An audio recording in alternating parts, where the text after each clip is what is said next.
முதல் நாளிலிருந்தே அப்படியே மடியில் தூக்கிக் கொண்டதால் நம்பிக்கை உறுதியானது. 15 கிலோமீட்டர் நடந்தோம். இரவு 3 மணிக்கு வீட்டிலிருந்து ஓடி வந்தோம்.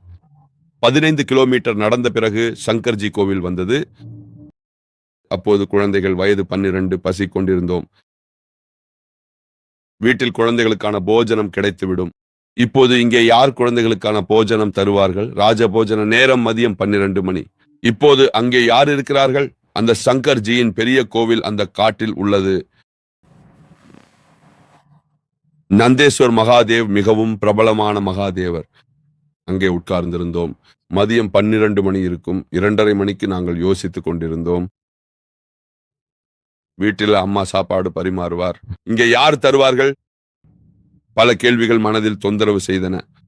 15 கிலோமீட்டர் நடந்த பிறகு எங்கே தங்குவாய்? இங்கே இறைவன் வைத்திருப்பார். எப்படி இருப்பாய்? இறைவன் வைத்திருப்பது போலவே. அட, நீ யாரையும் அறியவில்லை. இல்லை இல்லை, இறைவன் எப்படி வைத்திருக்கிறாரோ அப்படியே நான் இறந்தாலும் திரும்பி வரமாட்டேன். இறைவனின் பஜனை மட்டும் செய். இது ஒரு உறுதியான தீர்மானம். உயிரை விட்டு விடுவேன், ஆனால் வீட்டிற்கு திரும்ப மாட்டேன். வெளியேறிய போது பகவானை அடைந்த பிறகே விஷயம் முடியும். இப்போது இப்படித்தான். மதியம் வரை மனது மிகவும் கலங்கியது. இனி என்ன நடக்கும் என்று தோன்றியது. இப்படி எரிச்சல் தொடர்ந்தால் அமைதி மற்றும் ஒழுங்கில் வளர்ந்த மனது இன்னும் குழந்தைதான். அவ்வளவு அறிவும் அறிவியலும் இல்லை அந்த மனதை வெல்ல. அதிகமாக கவலைப்பட்டு கொண்டிருந்த போது ஒருவன் வந்தான். அவருடைய பையன் இங்கே ஒரு சூர்தாஸ் சுவாமி இருந்தார். அவர் குடிலுக்கு பூட்டு போட்டிருக்கிறார்கள். எங்கே போனார்கள் என்று தெரியவில்லை. நாங்கள் இன்று காலைதான் வந்தோம். மண்டலத்தில் இருந்தோம். அவர் இங்கே இல்லை. நாங்கள் வீட்டுக்கு திரும்ப கொண்டு போக முடியாது. நீ குடித்து விடு, எல்லை வரை. இல்லை இல்லை, அவருடையதை நீ குடித்து விடு.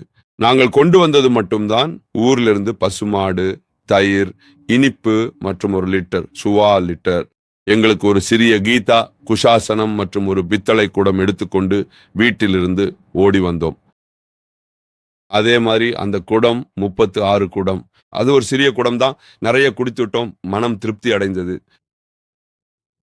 ஒரு இறைவன் இவ்வளவு அன்பாக இருக்கிறார். எனக்கு நம்பிக்கை வந்தது. நீங்கள் என் வாழ்க்கையின் மற்றும் அந்த நாள். இப்போது பாருங்கள், இவ்வளவு வயசாகிவிட்டது. ஒருபோதும் வீட்டுக்கு போகவில்லை. ஒருபோதும் நினைவு கூட வரவில்லை. இவ்வளவு துன்பங்களை அனுபவித்தோம். நினைவு கூட இல்லை. மற்றவர்கள் வீட்டுக்கு போனார்கள். நாங்கள் ஒருபோதும் இல்லை.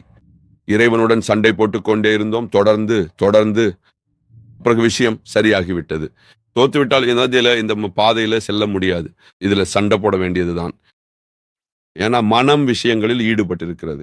இப்போது யோசிக்கவும் 24 மாதங்கள் மனம் கட்டுப்பட்டது. இப்படித்தான் முழு வாழ்க்கையையும் செலவிட வேண்டும். அப்பொழுதுதான் முடிவில்லா பிறவிகள்.